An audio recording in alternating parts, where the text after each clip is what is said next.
أعوذ بالله من الشيطان الرجيم. بسم الله الرحمن الرحيم. قل أعوذ برب الناس ملك الناس إله الناس من شر الوسواس الخناس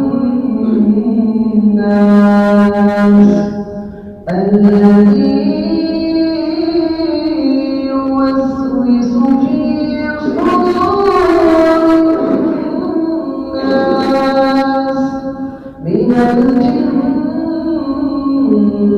والناس.